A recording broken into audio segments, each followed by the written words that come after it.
आपको समझौता एक्सप्रेस में खुशामदीद। मैं हूं उर्दू VOA वॉशिंगटन से कौकब फरशोरी और मैं हूं वॉइस ऑफ अमेरिका हिंदी की निहारिका आचार्य। समझौता एक्सप्रेस में आज नजर भारत में होने जा रहे आम चुनाव पर। दुनिया के सबसे बड़े लोकतंत्र में महीने भर तक मतदान चलेगा और फिर जाकर नई सरकार का गठन होगा। जाहिर है कौकब की पाकिस्तान की भी खासी दिलचस्पी है इन चुनावों को लेकर। हम थोड़ा आगे जाने की सोच रहे थे समझौता एक्सप्रेस में, इसी बारे में चर्चा करना चाह रहे थे। बिल्कुल निहारिका, और आज के शो में, आज के सेगमेंट में नाज़रीन हमारी कोशिश होगी इस बात का जायज़ा लेने की कि भारत में होने वाले इंतखाबात का पाकिस्तान और भारत के ताल्लुकात पर क्या असर पड़ सकता है।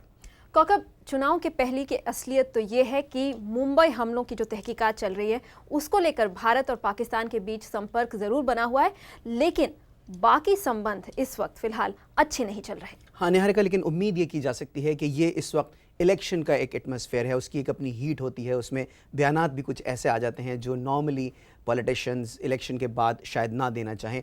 तो उम्मीद यही की जा रही है कि इस वक्त का जो माहौल है, ये माहौल वो माहौल नहीं होगा जो कि हम इलेक्शन के बाद देखेंगे, और इलेक्शन के बाद यकीनन दोनों तरफ से कुछ टेम्परेचर्स कम होंगे और हम तवक्को कर सकते हैं कि हालात में बेहतरी आएगी, ताल्लुकात में बेहतरी आएगी।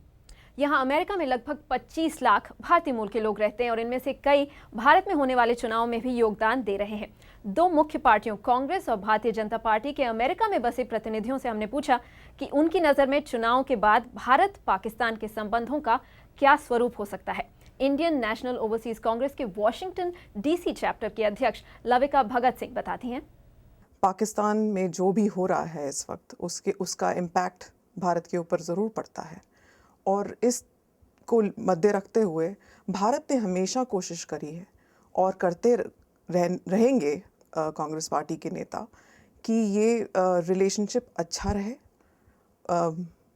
प्रोग्रेसिव हो, और पाकिस्तान को भी समझना चाहिए कि भारत के साथ जो रिश्ता बनाए रखने में, अच्छा रखने में ही पाकिस्तान की भी बेहतरी है।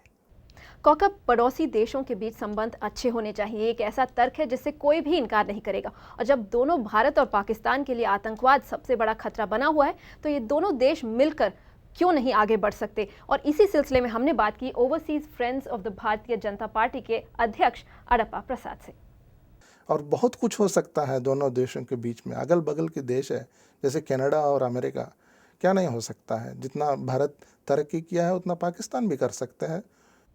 और निहारिका, ये जो अभी बात हो रही थी कि जो रिलेशनशिप की नौयत क्या होनी चाहिए, बहुत से तारीख़ी हवालों से ये पता चलता है कि बानी पाकिस्तान कायद आज़म भी यही चाहते थे कि दोनों ममालिक के दरमियान, यानी पाकिस्तान और भारत के दरमियान ताल्लुकात की नौयत कम बेश वही हो जो अमेरिका और कनाडा के दरमियान है, या उस वक्त ही जब 1947 में पाकिस्तान और भारत दो अलग अलग मुल्कों की शक्ल में उनका क़याम अमल में आया। और ज़ाहिर है कि अब ये बात काफ़ी हद तक स्टैब्लिश हो चुकी है कि रीजन तरक्की करता है, पूरा का पूरा। कोई इंडिविजुअल मुल्क अगर तरक्की करे तो वो कम देखने में आता है, रीजन पूरा एक साथ ऊपर जाता है या नीचे आ जाता है। जी, बात है स्पॉटलाइट की। अब ये रीजन स्पॉटलाइट में गलत वजहों से है, गलत कारणों की वजह से है। ये नहीं कि तरक्की के लिए स्पॉटलाइट में है, ये है कि ये दुनिया के सबसे कन्फ्लिक्टेड रीजन्स में से एक, ट्रबलसम रीजन्स में गिना जा रहा है। तो जाहिर सी बात है कि रीजन के लिए अच्छी बात नहीं है। और भारत और पाकिस्तान अगर एक साथ मिलकर आगे बढ़ सकते हैं तो फिर रीजन में तरक्की क्यों नहीं होगी, ज़रूर होगी, और इसी सिलसिले को आगे बढ़ाने की कोशिश भी की जानी चाहिए। बिल्कुल निहारिका, और रीजन में जो चैलेंजेस दरपेश हैं पाकिस्तान और भारत की हुकूमतों को, खासकर भारत में होने वाले इंतखाबात के बाद उनको किस तरह से टैकल करना चाहिए, इस हवाले से हमने बात की पाकिस्तान के एक मुमताज़ सियासी रहनुमा जिनका ताल्लुक़ पाकिस्तान मुस्लिम लीग नवाज़ से है, एहसन इकबाल से। आइए हम आपको उनकी गुफ्तगू का एक हिस्सा सुनवाते हैं।